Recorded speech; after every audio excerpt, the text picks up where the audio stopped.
Morning class. तो आज हम एसएसटी में अपना नया चैप्टर शुरू करते हैं। नए चैप्टर का नाम है अभिमन्युज ब्रेवरी, अभिमन्यु की बहादुरी।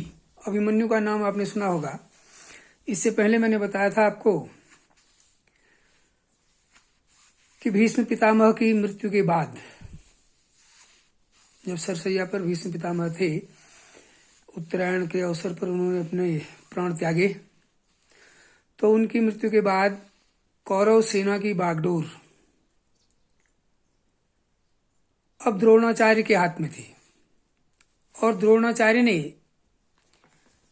कौरव सेना का संचालन 5 दिन तक किया। आज युद्ध का 13वां दिन था, तो द्रोणाचार्य ने आज के लिए सेना को एक विशेष रचना के रूप में खड़ा करने का निश्चय किया था। आपने चक्रव्यूह का नाम सुना होगा।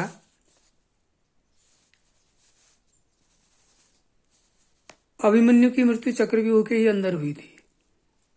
अब ये चक्रव्यूह क्या होता है? सेना को कुछ इस हिसाब से मैदान पर खड़ा किया जाता है कि जो भी प्रतिपक्षी सैनिक उसके अंदर घुसेगा उनके बीच में, तो वह धीरे धीरे फंसता जाता है, उसका जीतना मुश्किल हो जाता है और उसके अंदर घुसा कैसे जाए ये भी कठिन होता है।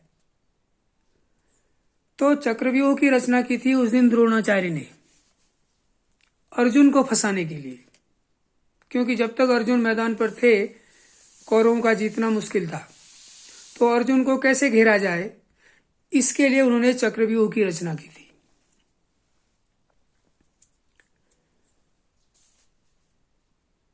तो दुर्भाग्य से अर्जुन जो थे वह चक्रव्यूह के अंदर चले गए और धीरे धीरे फंसते गए। उनको बंदी बना लिया गया, अर्जुन को। अब उस चक्रव्यूह के अंदर कौन घुसे, ये किसी को नहीं आता था पांडव सेना में, केवल अर्जुन के अलावा। अर्जुन ही जानते थे कि चक्रव्यूह को कैसे भेदा जाता है और उससे बाहर कैसे निकला जाता है, ये उन्हीं को आता था। लेकिन वो भी अंदर फंस चुके थे।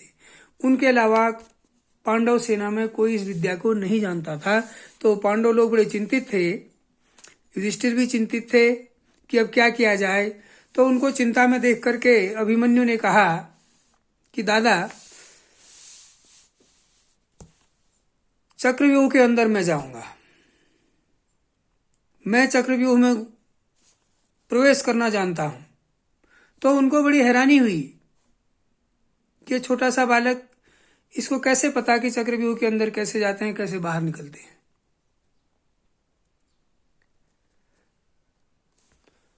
तो खैर, अभिमन्यु को चक्रव्यूह में जाने की आज्ञा दे दी गई। तो युधिष्ठिर ने कहा, देखो तुम चक्रव्यूह में प्रवेश करो और तुम्हारे पीछे से हमारी पूरी सेना प्रवेश करेगी उसके साथ, तब तहस नहस करेंगे। तो अभिमन्यु वीर बालक था, अर्जुन का पुत्र था, सुभद्रा इनकी मां का नाम था। तो चक्रव्यूह के अंदर घुसने के बाद इन्होंने इतनी खतरनाक मारकाट मचाई कि युद्ध भूमि में जहां तहां कटे हुए सिर, कटे हुए हाथ,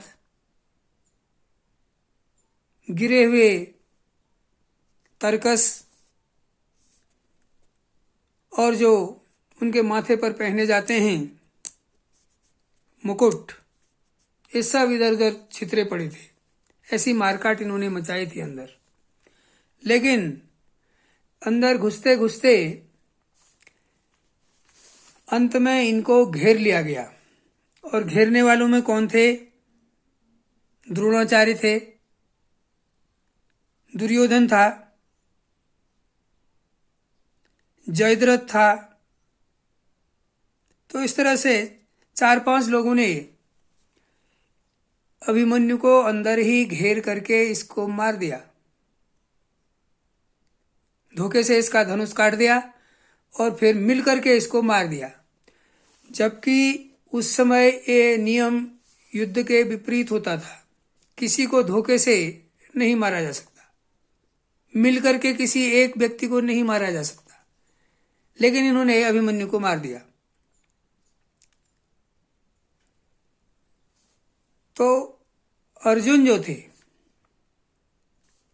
उनको जब ये पता चला कि अभिमन्यु को मार दिया है तो पूरी पांडव सेना में शोक छा गया। और दूसरे दिन, उस दिन का युद्ध ऐसे ही निपट गया और दूसरे दिन के युद्ध की शुरुआत थी। तो अर्जुन ने कहा, अगर उन्होंने प्रण किया कि अगर आज सूर्योदय के वक्त तक, सूर्योदय से पहले पहले मैं जयद्रथ का वध कर दूंगा, क्योंकि जयद्रथ ने ही वास्तव में उसको घेरा था, अभिमन्यु को, उसी के कहने पर यह सब हुआ था। तो अर्जुन ने कहा, सूर्यास्त से पहले पहले मैं जयद्रथ का वध कर दूंगा, नहीं तो अग्नि में कूदकर अपनी जान दे दूंगा। ये उनका प्रण था। तो कौरव सेना ने उस दिन जयद्रथ को छिपा दिया, उसको युद्धभूमि में लाए ही नहीं। उनके मस्तिष्क में ये बात थी कि अभी जयद्रथ को अगर बंद कर दिया जाए आज, तो अर्जुन के सामने आ नहीं सकता, अर्जुन इसको मार नहीं सकता। अगर सूर्यास्त तक इसको छुपा के रख दिया जाए तो सूर्यास्त के बाद अर्जुन स्वतः ही अग्नि में कूद करके अपनी जान दे देगा। युद्ध चला, जयद्रथ को ढूंढ रहे थे, जयद्रथ नहीं मिला। उसको घेरे के अंदर छुपाया था उन्होंने, सैनिक घेरे के अंदर। तो एकाएक ऐसा लगा कि सूर्यास्त हो चुका।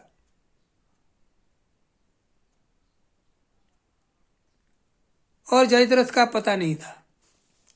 युद्ध बंद कर दिया गया और अर्जुन के लिए चिता की तैयारी की गई, क्योंकि पहले लोग जो कहते थे उसे करते भी थे। तो कौरव सेना बड़ी खुश थी, सभी लोग खुशी से नाच रहे थे कि अब अर्जुन चिता में कूद करके जान दे देगा। चिता तैयार हो रही थी, सभी लोग खुश थे। इतने में तालियां बजाते बजाते जयद्रथ भी बाहर आ गया।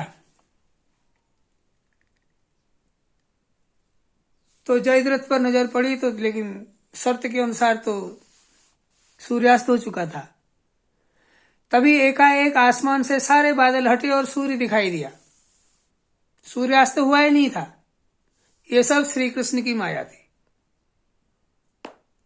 तो श्री कृष्ण का, अर्जुन अभी तो सूर्यास्त ही नहीं हुआ है, उठाओ अपना गांडीव और इस जयद्रथ का सर जो है सीधे धड़ से अलग कर दो। ये सर पहले आसमान की ओर जाना चाहिए और वहां से फिर नीचे गिरना चाहिए। तुरंत अर्जुन ने गांडीव से एक तीर छोड़ा